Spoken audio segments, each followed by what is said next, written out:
Hello, my name is John Rees. I'm a chiropractor in Ilkley in West Yorkshire and have been a chiropractor for 23 years now, I think. Currently, we're doing a series to try and inform you a little bit more about who we are biomechanically and just how the body works.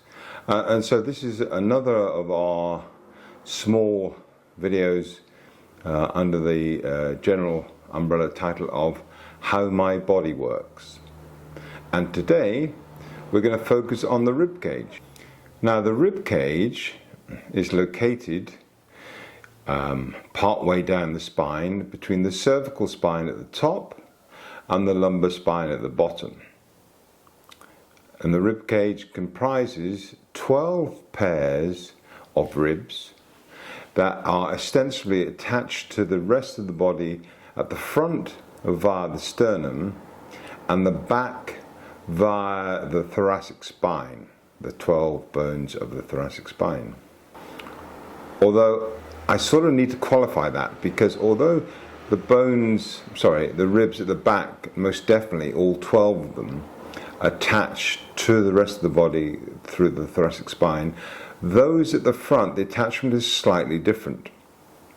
The top two ribs attach to the top part of the sternum, which we call the manubrium. Now, where the manubrium becomes the body of the sternum, there's a distinct change angularly in the sternum, which is noticeable if you look at someone's profile, really. Now, ribs 3, 4, 5 and 6 attach to the body of the sternum, although they attach via a band of cartilage which we call the costochondral cartilage.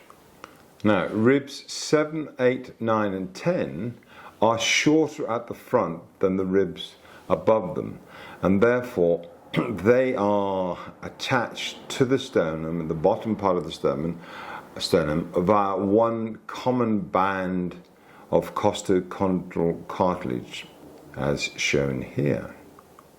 Now, that final bit of cartilage, which sort of collects up those last few ribs, attaches to the sternum just above the xiphoid process.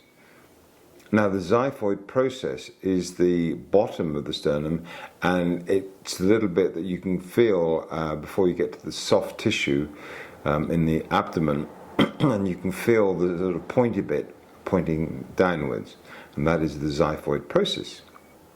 Now, the final two ribs, the 11th and the 12th rib, are called floating ribs for the very reason that although they are attached at the back to the 11th and 12th thoracic vertebra, they're not attached at all at the front, hence the reason they just are kind of float there, really. They're shorter than the other ribs, so their integrity and rigidity is not compromised by not being attached at the front, because the attachment to the thoracic spine at the back is deemed to be more than adequate.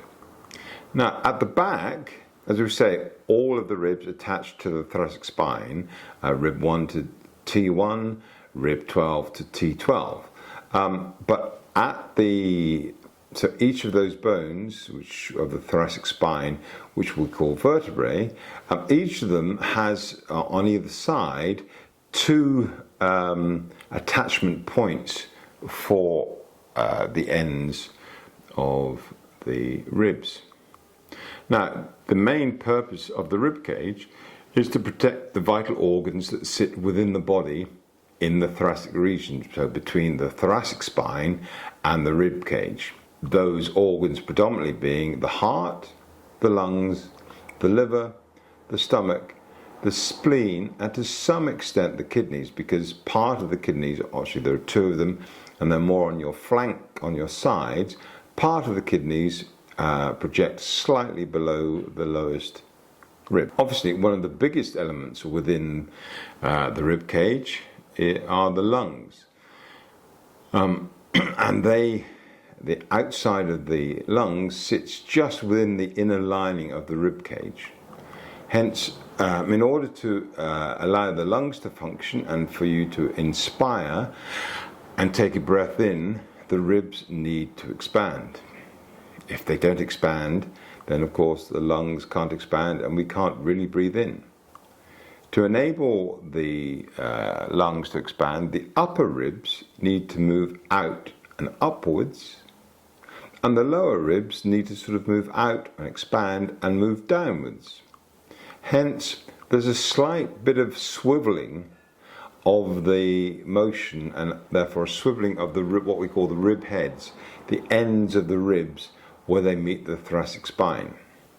Now, similarly, there is a swiveling at the front, but because of the elasticity of the costochondral cartilage, that swiveling is very easily accommodated. Whilst we're talking about it, from personal experience, talking with patients, everyone seems to be slightly bemused as to how high up their body their first rib is. Now, if we take the what you'll call the collarbone, or we call the clavicle, if you go to the same point behind you, you'll be on the first rib.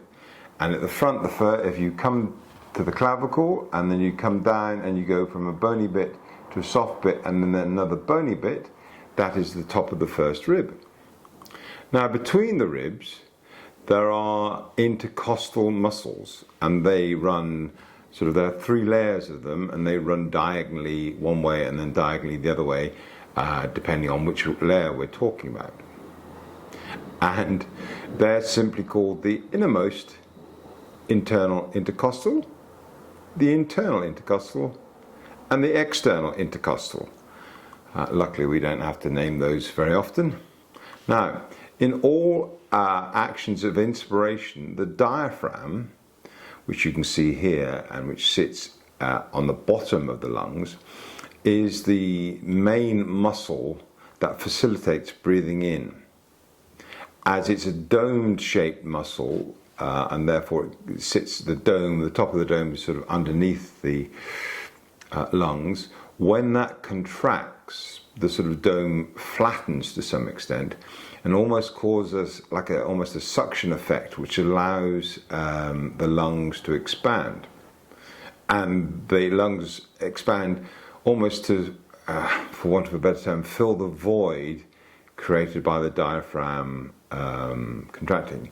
Sort of the difference between the negative and positive pressure that's created within that within the rib cage and that area of the lungs. Now, the attachment of the diaphragm at the front, it attaches to the back of the xiphoid process, which we've already said is that pointy bit at the bottom of the sternum. It also attaches to the 7th to 10th ribs via the costochondral cartilage, and directly on the sides it attaches to the 11th and 12th ribs, and up to the upper lumbar vertebra at the rear. Now, so we've mentioned that the diaphragm and the intercostals assist you in your normal everyday breathing. However, during exercise, and particularly recovering after exercise, we recruit additional muscles, and those we call the accessory muscles. Now, these muscles include what we call the SCM, the sternocleidomastoid, both pectoral muscles, and the serratus anterior and the serratus posterior, and also the latissimus dorsi.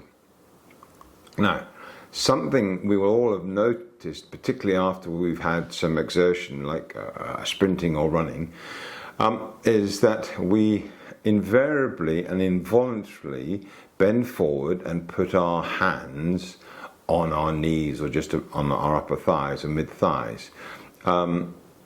And in doing that, we put ourselves in a sort of braced position that allows the accessory muscles of respiration, the bigger muscles, the stronger muscles that we've already mentioned, to work most efficiently, and thus to enable us to take up as much oxygen as we need in the shortest period of time, and similarly to expel the most carbon dioxide that we've created by the effort of work of the exertion we've done in sprinting and what have you. And that's such a simple illustration of how the body causes us to undertake a posture subconsciously, such as to benefit us physiologically and to aid our recovery as quick as possible. So that is just a short introduction to the rib cage and what's in there, what's around it, where it attaches to, and I hope that has informed you more than before you started to watch this video. So thank you for watching. If you want any more information about the musculoskeletal system, please keep watching our other videos. If you would like a consultation with us to talk about anything to do with the rib cage or anything else musculoskeletal, please contact us. At our contact details are here. Otherwise, thank you so much for taking the time to listen to this, and we look forward to seeing you soon. Thank you. Bye bye.